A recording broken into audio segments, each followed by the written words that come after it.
आपको equity share capital दे रखा है प्रीवियस ईयर में 10 लाख, करंट ईयर में 12 लाख। सिक्योरिटी प्रीमियम रिजर्व दे रखा है प्रीवियस ईयर में 5 लाख, करंट ईयर में 3 लाख। बैंक ओवरड्राफ्ट दे रखा है 2 लाख प्रीवियस ईयर में, 2.5 लाख करंट ईयर में। उसके अलावा एडिशनल इन्फॉर्मेशन कुछ ऐसी हैं कि आपको इंटरिम डिविडेंड दे रखा है 90,000 जो ड्यूरिंग द ईयर पे किया गया है। प्रपोज डिविडेंड आपको दो मेंशन किए हुए हैं, प्रीवियस ईयर का और करंट ईयर का। प्रीवियस ईयर का 1,60,000 है, करंट ईयर का 2 लाख है। और उसके अलावा आपको एक इन्फॉर्मेशन दी है अबाउट द शेयर्स कि कंपनी ने जो एग्जिस्टिंग शेयर होल्डर्स हैं उनको बोनस शेयर दिए हैं in the ratio 5:1 by capitalising reserves. आपसे कहा गया कि बताइए cash flow from financing activities कितना होगा। तो यहां मैं बच्चों पहले आपको बोनस शेयर के बारे में बात क्लियर कर दूं कि बोनस शेयर जब कंपनी इशू करती है तो ना ही कोई पैसा आता है ना ही कोई पैसा जाता है, मगर शेयर कैपिटल जरूर इंक्रीज हो जाती है। तो ऐसे शेयर्स जो बोनस के तौर पे इशू किए गए हैं उनको आपको अपने कैश फ्लो स्टेटमेंट में नहीं लेना है। ठीक है बच्चों, तो अब बोनस शेयर कितने होंगे वो निकालने का तरीका बता रहा हूं मैं आपको बच्चों।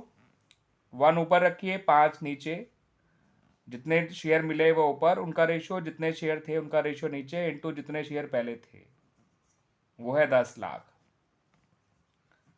तो आपका ये निकल आया 2 लाख रुपए। क्या निकल के आया 2 लाख रुपए बच्चों आपका ये बोनस शेयर्स का अमाउंट। अब जरा अपने आप ऊपर इक्विटी शेयर को चेक करिए, वो प्रीवियस ईयर में 10 लाख थे, करंट ईयर में 12 लाख है। इसका मतलब ये सारे के सारे बोनस शेयर ही हैं, तो ये शेयर्स इस बार फाइनेंसिंग में काउंट नहीं किए जाएंगे।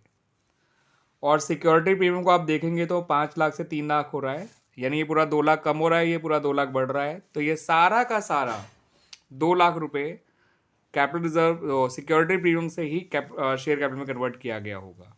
ठीक है बच्चों, अब रही बात उसके अलावा और क्या क्या चीज़ें आएंगी फाइनेंसिंग में। तो आपको अपना बैंक ओवरड्राफ्ट नज़र आ रहा है, वो 50,000 बढ़ रहा है, तो उस बैंक ओवरड्राफ्ट को ले लीजिए 50,000, और ये प्लस में आएगा बच्चों। ठीक है बच्चों, क्योंकि इससे कैश का इनफ्लो हो रहा है इन फाइनेंसिंग। उसके अलावा प्रपोज डिविडेंड ले लीजिए माइनस में, और वो याद रखिएगा बच्चों प्रीवियस ईयर का लीजिएगा। इंटरिम डिविडेंड ले लीजिए माइनस में, याद रखिएगा बच्चों वो प्रीवियस ईयर का लीजिएगा। उसके अलावा और कुछ नहीं आएगा। ठीक है बच्चों, तो आपका जो फाइनल आंसर आएगा कैश फ्लो फ्रॉम फाइनेंसिंग का, वो 2 लाख नेगेटिव आएगा, यानी कि ये कैश यूज्ड हुआ है इन फाइनेंसिंग एक्टिविटीज, ना कि कोई इनफ्लो हुआ है। क्लियर बच्चों, कैश यूज कह लीजिए या कैश आउटफ्लो कह लीजिए।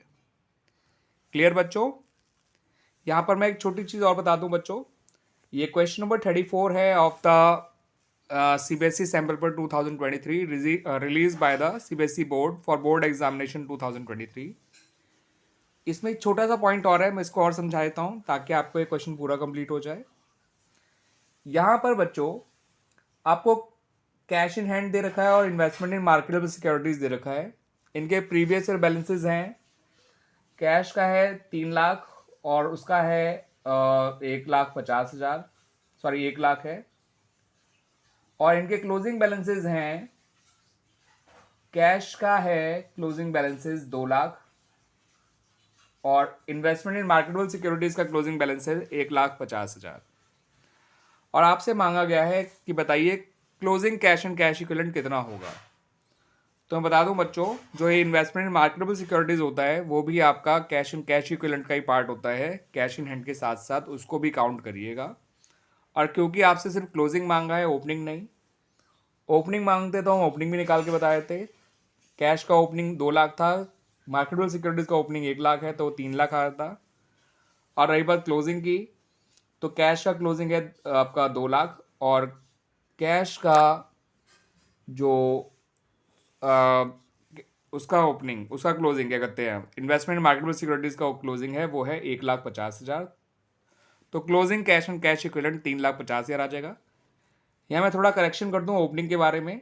ओपनिंग कैश इन हैंड था 3 लाख और ओपनिंग इन्वेस्टमेंट इन मार्केटेबल सिक्योरिटीज था 1 लाख, तो opening cash and cash equivalent 4 lakh आएगा बच्चों, और closing cash and cash equivalent जो है वो 3,50,000 आएगा।